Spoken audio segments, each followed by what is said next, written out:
Hey, it's Pastor Dan from Dexter Gospel Church with another Proverbs Practical. I appreciate you watching. Our verse today tells us that there are some people whom wise people don't really want to hear from. We're in Proverbs 24, verse 7. Proverbs 24, verse 7 says, "Wisdom is too high for a fool. He openeth not his mouth in the gate." So the fool, of course, is not necessarily someone who is mentally deficient, but rather someone who is morally deficient, and that affects their decision-making process.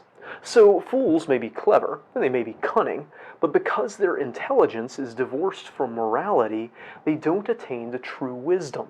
They don't have the fear of the Lord, so all of their brain power still doesn't result in consistently good decisions, especially in spiritual matters. Now, this doesn't mean that they don't talk, of course. That's one of the defining features of the fool a lot of the time. He talks entirely too much. He's not careful with the truth. He's not careful about whom he hurts. He just blathers out whatever he feels like saying without any thought for whether it's true or what the consequences of saying it are. He doesn't think before he speaks. So why does this verse then say that he doesn't open his mouth in the gate? Well, I think that's because speaking in the gate was not something that you were in control of all the time. It would be a sort of invitation-only event. The gate of the city would be where the decision makers and power brokers hung out. It's where business was done and rulers assembled. And they didn't really want to hear from a fool.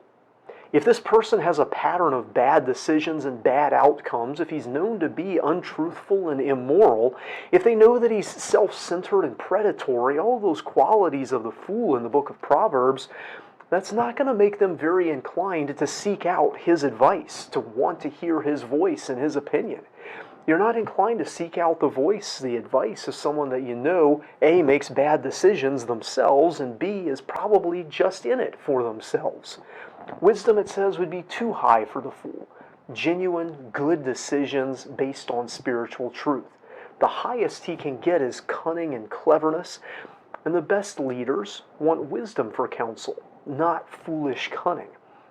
Now, some leaders, of course, are in it just for themselves, and they really don't care about the morality of a thing, and they just want advice that works. But even the foolish or self-centered leader is going to look to people who make good decisions for his advice when he can.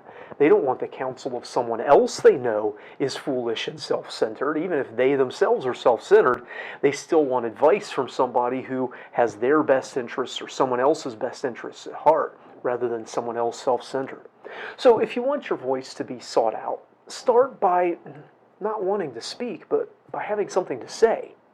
Develop a pattern of good decisions, and that'll bring you a reputation for good thinking, and that will get you the invitation to speak when the time is right. I hope this video is a help to you. If it is, hit the like button. If you haven't already, subscribe to our channel for more content from the scriptures like it. Until next time, I hope you stay well and listen to the wise.